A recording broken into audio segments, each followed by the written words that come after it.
porque Dios me ha dado un año más con Francisco, pero creo que es importante siempre honrar a la gente que ha entregado su vida a su familia, y en este caso quiero honrar a mi esposo, porque ha sido un maravilloso hombre, ha sido un marido ejemplar y padre. Yo creo que ahora viene mi hija, un padre amoroso que siempre está pendiente de sus hijos, sus necesidades, y ahora de nuestra nieta que disfrutamos.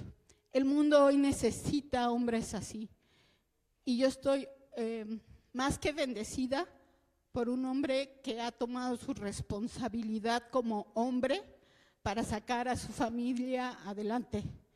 Y te amo, mi amor. Gracias, mamá. Y le doy gracias a Dios por tu vida.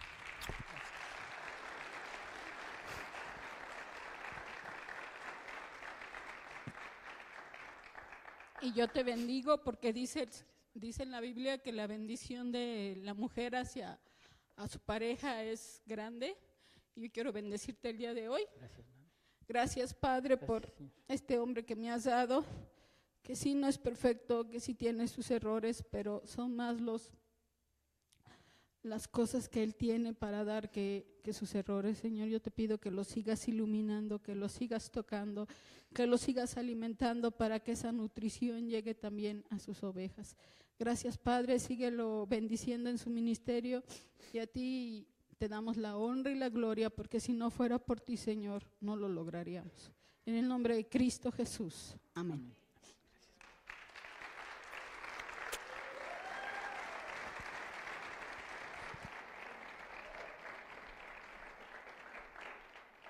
Miren, ustedes me conocen ya por varios años, 10 años la mayoría.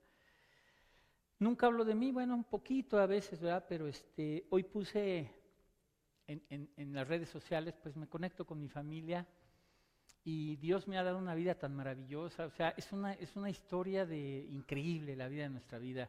Cómo conocí a Sandra, cómo Dios nos une cuando ella tenía 12 años y yo 16, a través de una pelota de ping pong, de una raqueta. Cómo viajamos por todo el mundo compitiendo, representando a México. Cómo nos da a Panchito y a Paola.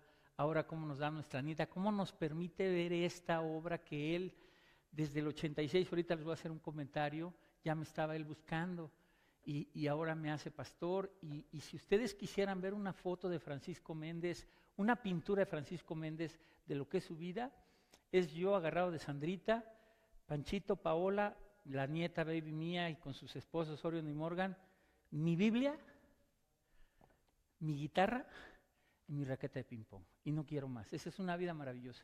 Y le doy muchas gracias a Dios por ello. Gracias, mami, tú me bendices también. Gracias, hermanos. Le damos muchas gracias a toda la gente que nos sigue por Facebook, por las redes sociales, y gracias por no se quede en su casa nada más viendo, véngase a la iglesia también, pero nos sigue mucha gente ya desde México, Latinoamérica, y le damos gracias a Dios por ello. Bueno, el día de hoy estamos en Hechos 26, y le voy a decir por qué no Hechos 25, porque terminamos el capítulo 24 la semana pasada, y es que se repite por tercera vez las acusaciones que le hacen a Pablo los judíos. Nos encontramos en los últimos capítulos del libro de los Hechos, Hechos capítulo 26, y le voy a hacer un breve resumen de la semana pasada, y cuando terminemos el libro de los Hechos, voy a hacer un resumen general de todo el libro de los Hechos, que es una súper bendición de las enseñanzas y las aplicaciones que hemos visto durante este año que llevamos estudiando este maravilloso libro. Y bueno, vemos a Pablo cumpliendo la profecía que le dio el Señor Jesucristo en Hechos 9:15, cuando le dijo que lo estaba escogiendo para irle a predicar a gobernantes y a reyes. Y vimos la semana pasada cómo él está compartiéndole el evangelio a Félix. Pablo no se dedica a defenderse él nunca. Él aprovecha cada ocasión para compartir el evangelio, y vio en Félix un alma perdida y le comparte el evangelio, y escoge los temas que más le llegaron y desnudaron el corazón de Félix, cuando diserta sobre la justicia, el dominio propio y el juicio venidero, y le dice a Félix: yo no soy el sentenciado, tú estás bajo sentencia de muerte. Si no recibes al Señor Jesús, te vas a condenar para toda la vida, ¿verdad? y vemos cómo el que estaba en el trono de juez ahora está sentado escuchando la palabra de Dios, y Pablo le está predicando sobre estas cosas y el día del juicio final. Y vemos increíblemente que Félix dice lo que muchos seres humanos decimos: cuando tenga tiempo te escucho, ahorita no tengo tiempo, al rato, Señor, ahorita no, dame chance 5 meses más, déjame resuelvo estas cositas, todavía me gusta mucho esto, ahorita todavía no, ¿verdad? Y entonces en Hechos 25 nosotros vemos que cambia el gobernante y el emperador César trae a Festo en lugar de Félix, y ya pasaron 2 años de que Pablo está preso y continúan los judíos queriéndole matar, queriéndole tender, aquí dice, una celada, una trampa para matarle, y quieren convencer a Festo de que traiga a Pablo a Jerusalén para que lo puedan matar. Y Pablo empieza a decirles en el capítulo 25 que él nunca ha pecado ni contra la ley de Moisés, ¿sí?, ni contra el templo, contra todas las acusaciones que le hacían, ni contra el César. Y Pablo hace algo increíble en el capítulo 25 y le dice a Festo: apelo al César, porque Pablo era ciudadano romano. Y entonces Festo en ese momento dice: no más a los judíos, no podemos hacer nada, Pablo está apelando al César y al César vas a ir. Y ahí comienza la dirección que Dios le da de ir a Roma, ¿verdad? Entonces al César va. Ahora le quiero decir algo, esta es una enseñanza para nosotros porque Dios está cumpliendo su plan en la vida de Pablo. Y usted, dice aquí la Biblia, que las cosas que aquí se escribieron, porque alguien me dijo: es que esto se escribió para la gente de hace 2000 años. No, hermano, esto es más actual que el periódico de mañana. Aquí dice que las cosas que se escribieron son para nuestra enseñanza. Y la enseñanza de esto que acabo de comentar con ustedes es esta: si usted cree y usted le entrega bien su vida al Señor, el Señor va a cumplir el plan de Dios que tiene para usted, hermano. Ese es el propósito para lo cual Dios te trajo y te sigue manteniendo vivo, porque en su misericordia quiere que todavía tú cumplas el plan de Dios que Él tiene para ti. Y en eso aparecen 2 personajes, que es el rey Agripa y Berenice, su esposa, y Festo les cuenta todo, y por eso no estoy leyendo esa parte. Vuelven las mismas acusaciones, que Pablo, que está en contra de la circuncisión, que está en contra de la ley de Moisés, que transgredió el templo al meter a un gentil al atrio de los judíos, donde no se podía pasar la pared, había un letrero de sentencia de muerte, y todas esas cosas. Y Pablo dice: ninguna de estas acusaciones es cierta, y de acuerdo a la ley de Levítico se tenían que presentar testigos, y nunca presentan testigos, y nunca se le puede probar absolutamente nada a Pablo. Ahora sí vamos al capítulo 26 y vamos a leer los primeros 15 versos en esto que es la conversión de Pablo, la conversión de Saulo de Tarso, de este ex asesino de cristianos, ¿verdad? Y les voy a leer los primeros 15 versos del capítulo 26. Dice así: entonces Agripa dijo a Pablo: ¿se te permite hablar por ti mismo? Pablo entonces, extendiendo la mano, comenzó así su defensa: me tengo por dichoso, oh rey Agripa, de que haya de defenderme hoy delante de ti, de todas las cosas de que soy acusado por los judíos, mayormente porque tú conoces todas las costumbres y cuestiones que hay entre los judíos, por lo cual te ruego que me oigas con paciencia. Mi vida, pues, desde mi juventud, la cual desde el principio pasé en mi nación, en Jerusalén, la conocen todos los judíos, los cuales también saben que yo desde el principio, si quieren testificarlo, conforme a la más rigurosa secta de nuestra religión, viví y fui fariseo.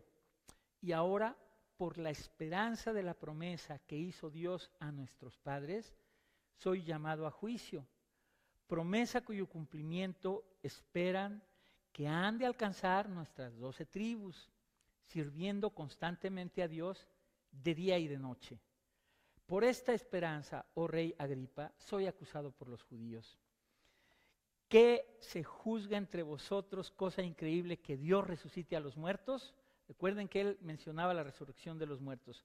Yo ciertamente había creído mi deber hacer muchas cosas en contra del nombre de Jesús. de Nazaret, lo cual también hice en Jerusalén. Yo encerré en cárceles a muchos de los santos, habiendo recibido poderes de los principales sacerdotes, y cuando los mataron, yo di mi voto, y muchas veces castigándolos en todas las sinagogas, los forcé a blasfemar, y enfurecido sobremanera contra ellos, los perseguí hasta en las ciudades extranjeras. Ocupado en esto, iba yo a Damasco con poderes y en comisión de los principales sacerdotes, cuando a mediodía, oh rey, yendo por el camino, vi una luz del cielo que sobrepasaba el resplandor del sol, la cual me rodeó a mí y a los que iban conmigo. Y habiendo caído todos nosotros en tierra, oí una voz que me hablaba y decía en lengua hebrea: Saulo, Saulo, ¿por qué me persigues? Dura cosa te es dar coces contra el aguijón. Yo entonces dije: ¿quién eres, Señor? Y el Señor dijo: yo soy Jesús, a quien tú persigues. Hasta ahí la primera porción. El relato de la conversión de Saulo de Tarso es la descripción más extraordinaria que existe de una conversión en el Nuevo Testamento. De hecho, tenemos 3 pasajes en el Nuevo Testamento, en el libro de los Hechos, donde se relata su conversión. En Hechos 9, del 1 al 19, encontramos a Pablo ante una audiencia de cristianos. En Hechos 22, del 4 al 21, que le tocó predicar a mi hermano Mauro, encontramos a Pablo enfrente a una audiencia de judíos. Y en este capítulo 26, de los versos 4 al 23, está Pablo ante autoridades romanas como Festo, el rey Agripa y su esposa Berenice. Y vamos a usar las 3 porciones el día de hoy para traer más luz y enriquecernos. Hay otras epístolas donde también se nos hablan detalles, como en Gálatas, de esta conversión de Saulo de Tarso.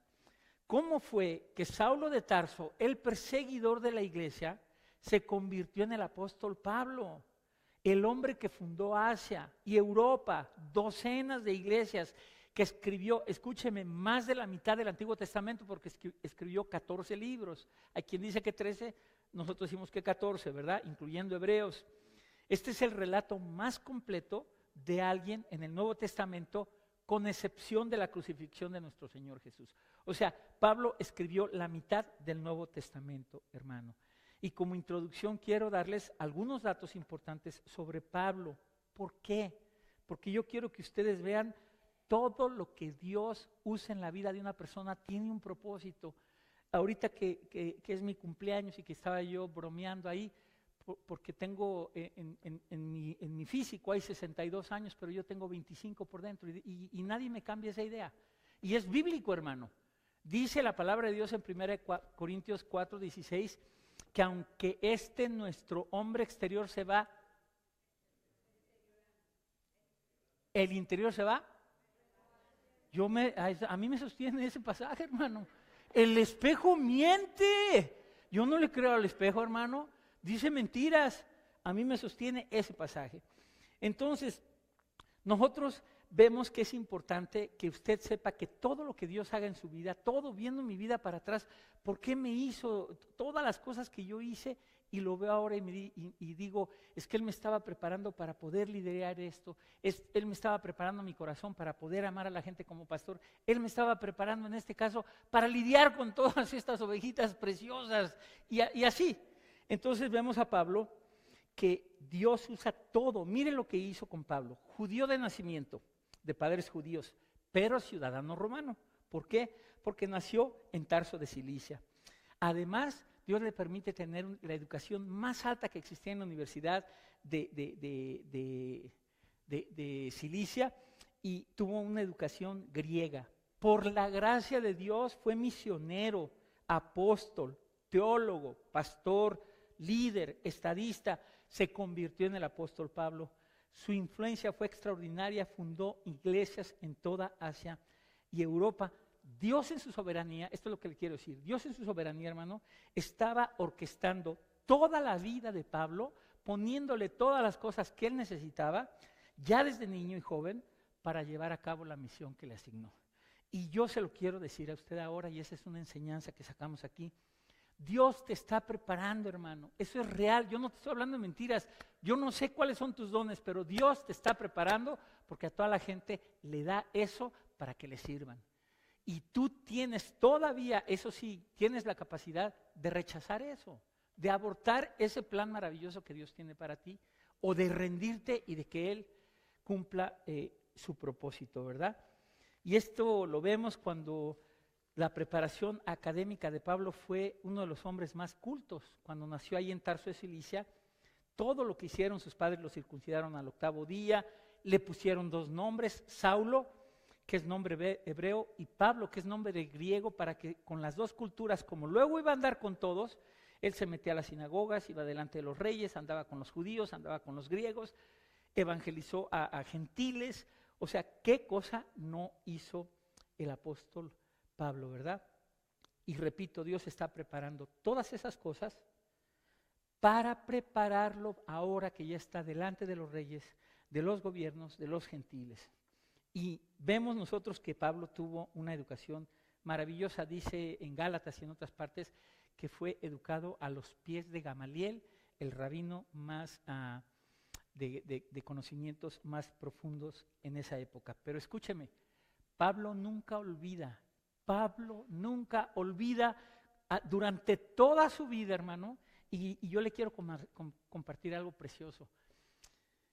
Me llegan amigos que no hemos visto hace años, Sandrita, mis hijos, y me dicen, papá, pero ¿cómo te acuerdas? ¿Y sabe qué?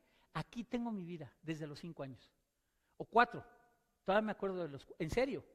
¿Y sabe por qué? A mí me gusta en la noche dormirme, y cuando me estoy yo durmiendo en lo que me da sueño, me acuerdo de mi vida, me acuerdo de todo, del parque, de las canicas, del trompo, de los viajes, de todas las cosas que hemos hecho, y ahí me encanta a mí acordarme. Entonces quiero que nunca olvide usted algo.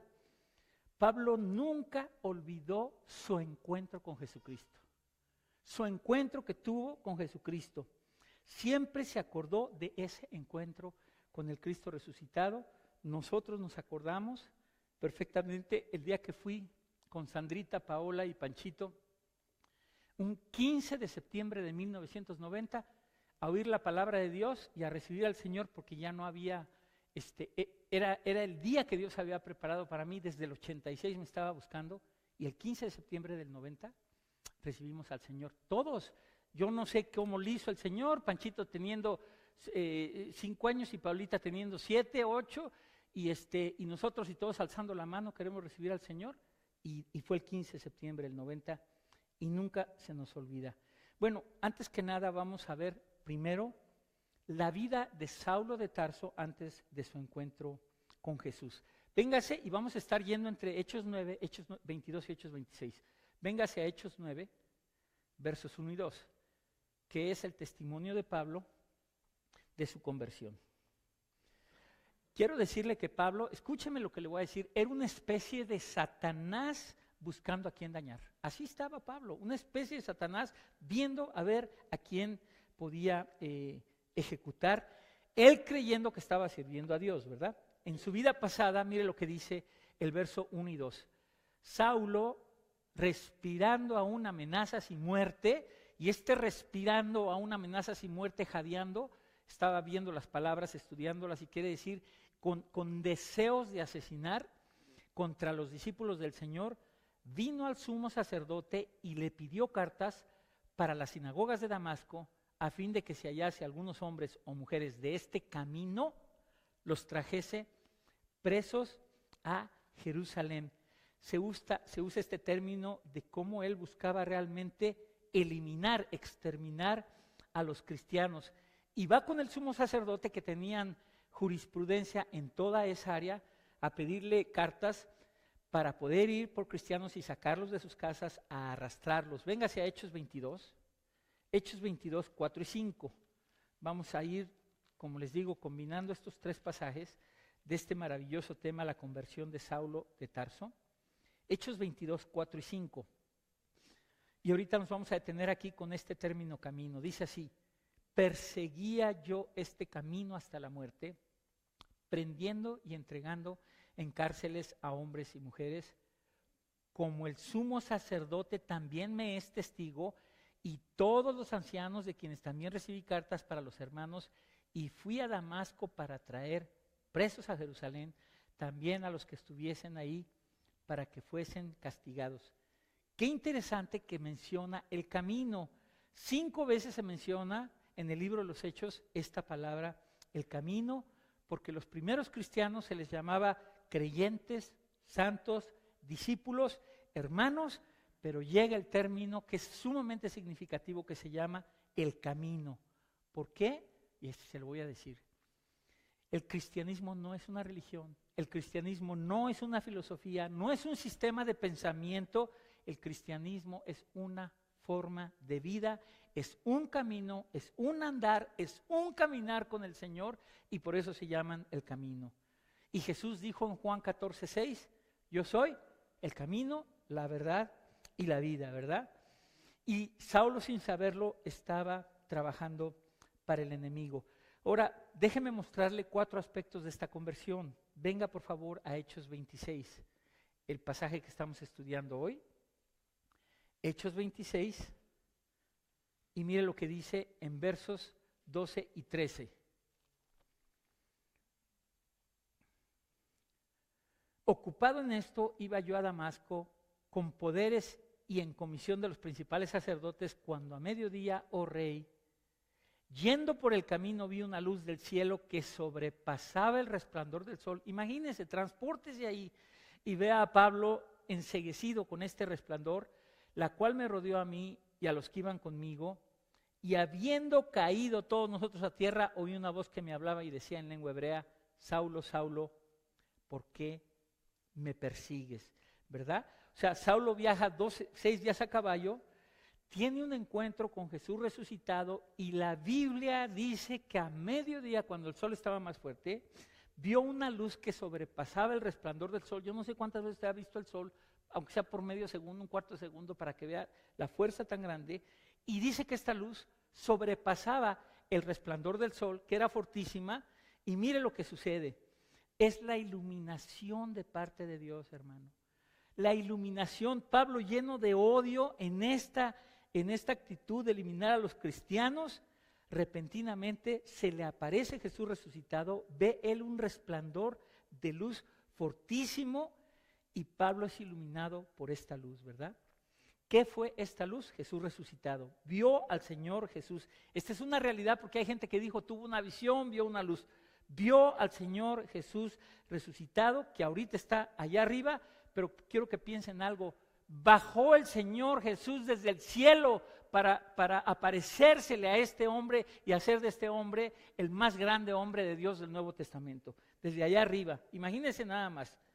Y este asesino, Saulo, se convierte en el gran apóstol Pablo. Ahora, ¿qué le pasa ahí? ¿Qué sucede en esta situación?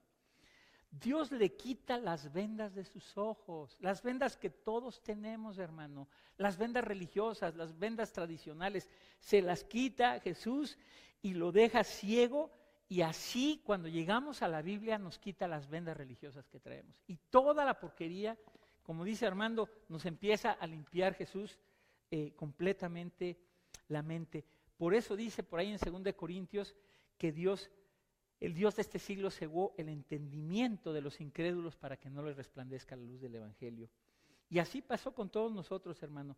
Esa luz que venía del cielo tenía un propósito. Y ese propósito que tuvo para Pablo, Pablo fue un hombre como tú y como yo, hermano. Exactamente como tú y como yo, con las mismas debilidades. Lo que pasa es que él se rindió, nunca se resistió a Cristo, se rindió completamente para que lo hiciera como él quisiera. Y esa luz que venía del cielo le dijo, para saber quién es Jesús y para conocer qué quieres que yo haga en esta vida. Y te dice lo mismo el Señor, para que sepas tú qué quiere Jesús que hagas en esta vida. O sea, Saulo se queda ciego por 3 días para descubrir la voluntad de Dios. O sea, Saulo vio en estos 3 días de ciego más cosas que en toda su vida. Y más luz que en toda su vida. Imagínense nada más qué cosa más maravillosa. Saulo conoce por primera vez a Dios, y esa luz le dejó ciego a las cosas del mundo, pero abierto a las cosas que Dios quería y tenía preparadas para él. Amén. Imagínense nada más. Y así debemos estar tú y yo, hermano, ciegos y sordos a las cosas de este mundo, pero abiertos a las cosas que Dios tiene para nosotros, ¿verdad? Ahora, qué interesante que dice que este encuentro de Pablo con Jesús, de Saulo, los demás no oyeron su voz, vieron una luz, pero no oyeron su voz. Hechos 22:9. Los que lo acompañaban no escucharon su voz, o sea, Dios le habla, Cristo le habla únicamente a Pablo. Hechos 22:9. Y los que estaban conmigo vieron a la verdad la luz y se espantaron, pero no entendieron la voz del que hablaba conmigo. Y aquí lo único que yo te puedo decir, hermano, porque mucha gente estamos pendientes de los demás, ¿estás sensible a lo que Dios tiene para ti? Para ti, hermano. Ahorita estábamos estudiando el libro de los Efesios, un libro que nos está enriqueciendo muchísimo. Tenemos estudios bíblicos durante la semana. Aquí estamos estudiando Efesios. En Longmont también estamos estudiando Efesios. Y estamos viendo virtudes que hay que cultivar. La humildad, la paciencia, que a muchos nos falta. Humildad, paciencia, el amor y todas estas cosas. Fíjese bien, yo no me había dado cuenta de esto y lo acabo de descubrir. La mayoría de los hermanos, cuando estudiamos estas cosas, queremos que las desarrollen los demás y no yo. Y empiezo a decir, el hermano Jesús no es paciente, ese hermano no es misericordioso, y se los empiezo a aplicar a todos cuando Dios quiere que las cultivemos para nosotros mismos. Para nosotros mismos. Entonces Dios te quiere hablar a ti, hermano. Olvídese de estarle aplicando la Biblia a los demás. Y este pasaje es para Sabrita, no hombre, ahorita le voy a hablar, está duro esto. Y le empiezas a aplicar la Biblia a todos y Dios te dice que te está hablando a ti. Los demás no oyeron, únicamente a ti, y olvídate de los demás y Dios te está hablando a ti. En este encuentro Saulo ve a Jesús en su resplandor glorioso, ¿verdad? O sea, hay algo que sucede aquí de lo más significativo, de lo más importante, porque es donde Cristo, escúcheme, establece a Saulo como el apóstol Pablo. El apostolado de Pablo lo recibe directamente del Señor Jesús. Esto es increíble, hermano, sobre todo en esta época donde hay apóstoles por todos lados, apóstoles falsos, porque nada más hay 12 apóstoles, dice el libro de Apocalipsis, que nada más hay 12 puertas con el nombre de cada uno de los 12 apóstoles, y aunque hay ministerio de apostolado, ya no hay apóstoles del tipo de Pablo. Y ahora por todos lados vemos que se nombran apóstoles, ¿con qué fin? Con el fin de enseñorearse sobre los demás y de ser jefe sobre los demás. Y eso no son las virtudes de un apóstol. Cristo lo establece como apóstol y le quiero decir cuáles eran los requisitos para ser apóstol. Haber visto a Jesús resucitado, haber vivido con Jesús durante su ministerio terrenal de 3 años y medio, haber sido escogido por Él, ¿sí? Eso cubre la crucifixión, su resurrección y apariciones. Y todas estas cosas, cuando Cristo se le aparece a Pablo, lo establece como apóstol. Le da la revelación, lo escoge, lo llama y lo hace apóstol. Vamos a ver estas verdades en diferentes pasajes. Primera de Corintios 9:1. Primera de Corintios 9:1, el apostolado de Pablo lo recibe directamente del Señor Jesús. Porque me han preguntado, ¿quién fue el 12º apóstol? Se murió y empezaron a echar suertes y quedó Matías. Nunca más se vuelve a mencionar a Matías. Y fueron los hombres los que estaban, dice que echaron suertes para ver a quién escogían. Y Cristo elige a Pablo como el apóstol, el 12º apóstol, el último de los apóstoles. 1 Corintios 9:1, mire lo que dice Pablo. No soy apóstol, está defendiéndose ante una acusación de los corintios. Dice, no soy apóstol, no soy libre, escuche, no he visto al Jesús el Señor nuestro, porque Él lo vio. Otro pasaje, Gálatas 1:1, 2 libritos adelante, después de 2 Corintios, por favor, Gálatas 1:1. Mire qué precioso este apostolado que le da Cristo Jesús directamente a Saulo. Dice Gálatas 1:1, Pablo, apóstol, léalo conmigo, no de hombres, ni por hombre, sino por Jesucristo y por Dios el Padre, que lo resucitó de los muertos. Un apostolado directamente. Toda la revelación que tenía Pablo, hermano, toda vino a través de Jesús. Y cuando lo oye hablar todos los apóstoles y toda la gente, y ven llegar al asesino de cristianos, y dicen, ahí viene el asesino de cristianos, pero lo escuchan, lo que saca él, dice, esto no es posible, tiene que haber sido Cristo que se le apareció. Es verdad, porque él no puede sacar estas cosas, ¿verdad? Creo que vamos a festejar, a celebrar la cena del Señor al final del servicio. Entonces ahí también dice en 1 Corintios 11 que Él les va a compartir, Pablo les dice lo que recibí del Señor. Recuerde que Pablo estuvo 10 años en Arabia, 10 años recibiendo revelación a todos los siervos que Dios usó, hermano. A Moisés 40 años viendo lagartijas en un desierto. A Pablo 10 años en el desierto, también dándole toda esa revelación, ¿verdad? Ahora, lo grandioso de esta conversión, hermano, y aquí es el punto donde vamos a empezar a aplicarlo a nosotros. Pablo nunca se resistió. Y muchos el día de hoy se resisten o nos resistimos. Yo me resistí, hermano, en el 86. Yo andaba peleando igual con los aleluyas. Mire, este gran hombre que ha escrito libros, C.S. Lewis, cuenta cómo se resistió. Mire la honestidad de este hombre. Él dice que no se convirtió porque no quería dejar sus pecados favoritos. O sea, de plano dijo, dame chance de gozarle chiro por otros años. Hasta que cayó de rodillas el día que tuvo un encuentro con Jesús, ¿verdad? Y yo te quiero preguntar, ahí en tu lugar, ¿cómo fue tu encuentro con Cristo? Acuérdate de eso, es algo maravilloso.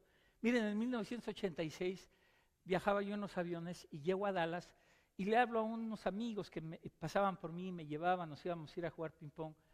Y entonces me dice el papá, Bill y la mamá, los noté muy raros, me dicen, hemos estado orando por ti, vamos a ir a la iglesia y después nos vamos a ir a jugar ping-pong. Y yo dije, ya los hicieron, aleluyas. Dije, ya me los convencieron. Y pasaron por mí y yo ya los veía raros, ¿no? Entonces me llevaron a la iglesia y me dijeron algo que no se me va a olvidar, para que vea cómo me estaba yo resistiendo, hermano. Y me dijeron, vamos a llevarte a la iglesia y Dios va a tocar hoy tu corazón. Y me dijeron algo que no me gustó, escúcheme, me dijeron, y vas a llorar. Y yo me fruncí y dije, pues, ¿qué doble? Pues, ¿estos quiénes son? Pues llegamos a la iglesia ahí en Dallas, Texas, hermano, y desde que entramos, así como usted ahorita entró con esta alabanza ungida, y entramos, no hombre, ya traía yo un nudo aquí en la garganta, y estaba la música, y mire la mente carnal, y la Biblia dice que antes del quebrantamiento está, ¿qué? El orgullo, grábeselo. Y ahí está el orgullo de Francisco Méndez, y entonces entro a la iglesia y digo, estos me dijeron que iba a llorar, no lloro, me aguanto, y me aguanté y no lloré, y yo aquí con el nudo en la garganta, yo dije, algo le echan al aire, ablandador o algo, porque no es posible que me hayan dicho que yo iba a llorar y esté a punto de llorar. Y escuché el mensaje y todo, y me gustó todo, hermano, y ya Dios andaba sobre mí, y yo me resistía, y peleaba con los aleluyas, y ya te hicieron aleluya, y según yo, a ver, ¿por qué Plutón está donde está? No me puedes contestar, ya ves, no sabes, y estaba yo loco, hablándoles de Plutón. Nada más quería salirme yo, y según yo, darle una lección a una aleluya, y la lección que me dio el Señor, y gracias a Dios por eso. Y la gente que me ve ahorita y que me está viendo ahorita dice, no es posible que Francisco Méndez, ese diablo, sea pastor ahora, porque yo era un diablo de joven. Gloria a Dios, hermano, gracias, porque ya me transformó. Amén. Así transforma el Señor Jesús, hermano. Así transforma el Señor. Y tal vez no se te aparezca con una luz radiante, hermano, pero Dios usa muchos medios para que su misericordia te alcance, hermano. Para que en su misericordia te alcance. Qué interesante que cuando le dice, Saulo, Saulo, ¿qué palabra le dice? ¿Por qué? Pero no lo estaba persiguiendo a Cristo, pues él no creía ni en Cristo. Él creía que Cristo estaba muerto. ¿A quién estaba persiguiendo? ¿Cuándo persigues a un cristiano? ¿Cuándo estás en contra de un hermano? ¿Cuándo criticas a un hermano? Cuando estás orando por un hermano para decir, quítalo de ahí, Señor, porque yo debo estar en su lugar y no él. Cuando estás haciendo eso, se lo estás haciendo al Señor y estás persiguiendo al Señor. Hermano, te lo tengo que decir, cuidado con la manera en que criticas a tus hermanos, con los cuales para pronto vas a pasar toda una eternidad, para que te hagas amigos de una vez desde ellos, desde ahorita. Entonces, cuando se le aparece Jesús, lo primero que viene a la mente de Pablo, aunque Lucas no lo dice, o sea, que yo creía que estaba muerto, está vivo. Y en Hechos 9 dice que además le dice, dura cosa te es dar cosas contra el aguijón. El aguijón era un palo que le ponían un clavo a las mulas, a las reses, para cuando se rebelaban se lo ponían y echaban patadas y entonces pegaban en el clavo y dejaban de patear. Fíjate las analogías, para que si te quieres comparar ahí, pero es increíble, ¿no? Entonces, de perseguidor a perseguido, el predicador más grande que ha existido después de Jesucristo, ¿sí? Y las preguntas que le hace, Señor, ¿quién eres? Soy Jesús. Y la pregunta que tú le tienes que hacer esta tarde, hermano, Señor, ¿qué quieres que yo haga? Eso es entre tú y Él. A mí no me digas, es que yo no tengo que ver en eso. Eres tú y Él, hermano. Señor, ¿qué quieres que yo haga? Escucha la respuesta, Hechos 26. Mire la respuesta para el apóstol Pablo, para Saulo de Tarso. Hechos 26, la respuesta. Y la semana que entra vamos a ver lo que dijo Agripa, que le dice, por poco me convences. Mire, ahí va la respuesta. Señor, ¿qué quieres que yo haga? Yo soy Jesús a quien tú persigues, Hechos 26 del 16 en adelante. Escuche qué grandeza, pero levántate y ponte sobre tus pies, porque para esto he aparecido a ti, para ponerte por ministro y testigo de las cosas que has visto y de aquellas en que me apareceré a ti, librándote de tu pueblo y de los gentiles, a quienes ahora te envío, para que abra sus ojos, para que se conviertan de las tinieblas a la luz y de la potestad de Satanás a Dios, para que reciban por la fe que es en mí perdón de pecados y herencia entre los santificados. Esa es la respuesta que le da el Señor y que te da a ti. ¿Qué es lo que quieres que yo haga? Que comparta su palabra, hermano. Que predique su palabra, que brilles con la luz de Él y que le digas al mundo, Jesús vive en mí, y que la gente vea esa luz en ti, hermano. Y esa misericordia y esa mano que tenía Él. El que arrastraba hombres inocentes, ahora se lo llevan arrastrando sus amigos, porque el Señor le dice, quiero que seas ministro. ¿Usted sabe el privilegio que es ser ministro del Evangelio? O sea, cuando a mí la gente me dice pastor, usted lo dice así, pastor, o sea, yo pastor, pues sí, yo pastor, por su gracia, hermano. Es un privilegio ser pastor del Señor. Privilegio estar enseñando su palabra y que me dé todos los años más que quiera para seguir predicando su palabra. Ahora viene la consagración y la obediencia de Pablo, Hechos 26, 19 y 20. Mire lo que le dice, por lo cual, oh rey Agripa, no fui rebelde a la visión celestial, sino que anuncié primeramente a los que están en Damasco y Jerusalén y por toda la tierra de Judea y a los gentiles que se arrepintiesen y se convirtiesen a Dios haciendo obras dignas de arrepentimiento, ¿verdad? Es increíble cómo Cristo nunca trata mal a Pablo. O sea, con qué amor y con qué misericordia. Por eso se lo digo, hermano. Esta iglesia, y de eso me encargo yo, hermano, y les compartía yo en la mañana que el líder de la iglesia se derrama una cultura, una manera de ver la iglesia, el cristianismo, y según son los líderes de arriba, son los de abajo. La Biblia dice que tal cual es el sacerdote, grábeselo, tal cual es el sacerdote, el pueblo es. Y si hay un pastor legalista, las ovejas van a ser legalistas. Yo era legalista cuando conocimos al Señor, pues nos enseñaron legalismo y yo era un legalista, hermano. Si el pastor es liberal, las ovejas van a ser liberales. Y tratamos, hermano, y de eso le digo, nos encargamos nosotros, que en esta iglesia, la mano extendida que dice el mensaje, el boletín que usted se lleva, una mano extendida, hermano, sea una realidad. Este es un lugar donde usted va a llegar a encontrar una mano extendida para ser restaurado, para ser abrazado, hermano, para si cae levantarlo en lugar de apalearlo y levantarlo y decirle, vente, el Señor te levanta y vamos a trabajar y vamos a hacer lo que se tiene que hacer y restaurar lo que se tiene que restaurar, pero el Señor te vuelve a levantar, hermano. Y eso es lo que tenemos aquí, una mano extendida. Mire cómo trata Cristo a Pablo nunca, vea el cariño, Primera de Timoteo 1,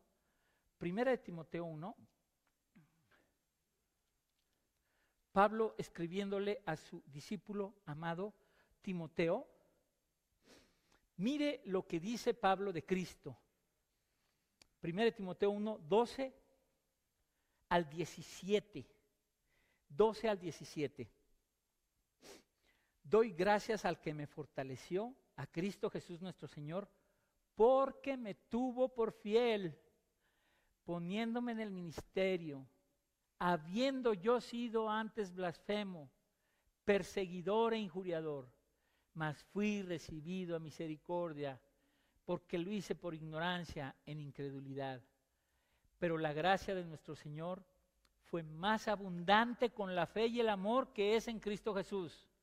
Palabra fiel y digna de ser recibida por todos, que Cristo Jesús vino al mundo para salvar a los pecadores, de los cuales yo soy el primero. Pero por esto fui recibido a misericordia, para que Jesucristo mostrase en mí, el primero, toda su clemencia, para ejemplo de los que habían de creer en Él para vida eterna.